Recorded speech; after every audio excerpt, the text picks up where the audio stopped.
Hakan Odalgiri MP'sin. Emile station buray diyor. Emile station buray diyor. Pura okulun da sınıfından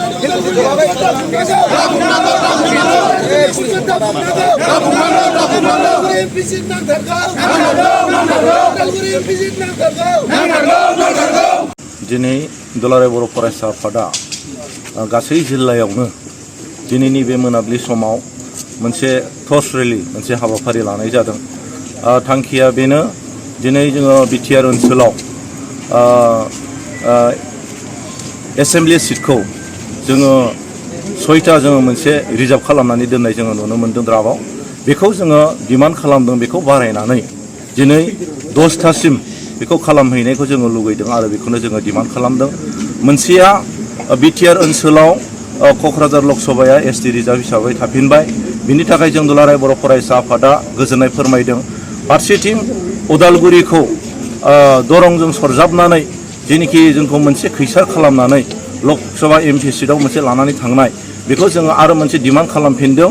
बेखौ जेरैखि जाया BTR ओनसोलावनो उदालगुरि हिसाबै बेखौ लाखिनांगौ, उदालगुरि मुङै मोनसे लकसभा एमपि सिट बेखौ खालामनांगौ होननानै जोङो दिनै डिमान्ड खालामदों। आरो माखासे जेनिखि बिटिआर ओनसोलनि बायजोआव थानाय बर'फोरखौ राजनितिक मोनथायनिफ्राय बोफ्ला खालामजोबनानै फोरसा फोरसे जोंनि बर' मानसिफोरखौ खालामजोबनानै, ट्राइबेल मानसिफोरखौ खालामजोबनानै जोंनि राजनितिक मोनथायखौ गैया खालामनानै होनो थाखाय आरो जोंनि जेनिखि थांखि बेखौ फोरसा फोरसि खालामनानै होनायखौ जोङो नुनो मोनदों।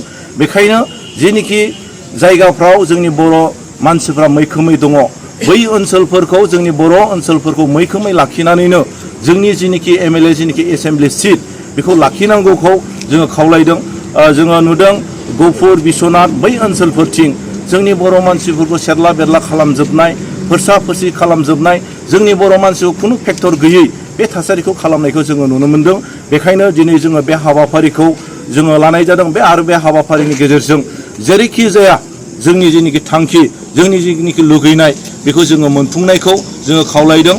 आरो जोङो गाबोन दुलाराय बर' फरायसा आफादा इलेक्सन कमिसनारनि खाथिसिम मोनसे जोङो जेनिखि डिमान्ड, जोंनि डिमान्ड बेखौ जोङो गथायनाय जागोन।